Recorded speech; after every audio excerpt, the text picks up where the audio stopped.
ତ୍ରିପୁରା ସୁନ୍ଦରୀ ମନ୍ଦିର ତ୍ରିପୁରା ରାଜ୍ୟ ରାଜଧାନୀ ଅଗରତାଲାଠାରୁ 55 କିଲୋମିଟର ଦୂରରେ ଥିବା ମାତାବାରୀ ଗ୍ରାମରେ ଅବସ୍ଥିତ।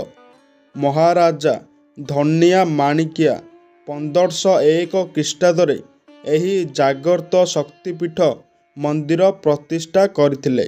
ଏହା ସତୀଙ୍କର 51 ଶକ୍ତିପୀଠ ମଧ୍ୟରୁ ଗୋଟିଏ। ବିଶ୍ୱାସ କରାଯାଏ ଯେ ସତୀଙ୍କ ଡାହାଣ ପାଦ ଏହି ସ୍ଥାନରେ ପଡ଼ିଥିଲା।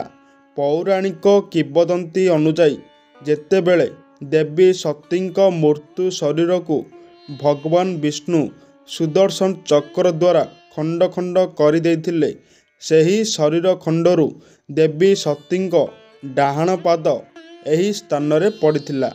ମାତାଙ୍କୁ ଦର୍ଶନ କରିଲେ ମାତା ଅଭୟ ବର ପ୍ରଦାନ କରନ୍ତି। ଶତ୍ରୁ ଭୟ ନଥାଏ। ଶତ୍ରୁର ଷଡ଼ଯନ୍ତ୍ରକୁ ଖଣ୍ଡନ କରିଦିଅନ୍ତି।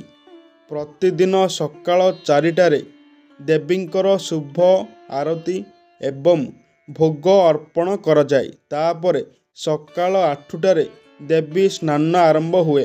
ଏହାପରେ ସକାଳ 9:30ରେ ମାଙ୍କ ପୂଜା ବଳିଦାନରୁ ଆରମ୍ଭ ହୋଇଥାଏ। ଅପରାହ୍ନରେ ପୁଣି ସନ୍ଧ୍ୟା 7ଟା ବେଳେ ମାର ସନ୍ଧ୍ୟା ଆରତି ଆରମ୍ଭ ହୁଏ ଏବଂ ରାତି 9ଟା ବେଳେ ଭୋଗ ଏବଂ ମାଙ୍କ ଶୋଇବା ସମାପ୍ତ ହୁଏ।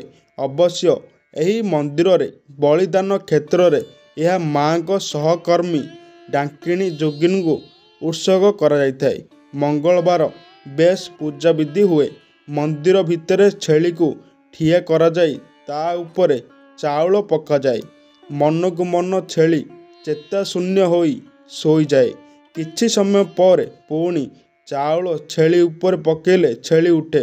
ମାଙ୍କ ନାମରେ ଛେଳିକୁ ବାହାରେ ଛାଡ଼ି ଦିଆଯାଇଥାଏ। ଏମିତି ମନ୍ଦିର ଭିତରେ ବଳି ଦିଆଯାଇଥାଏ। ଜୟ ମା ତ୍ରିପୁରା ସୁନ୍ଦରୀ।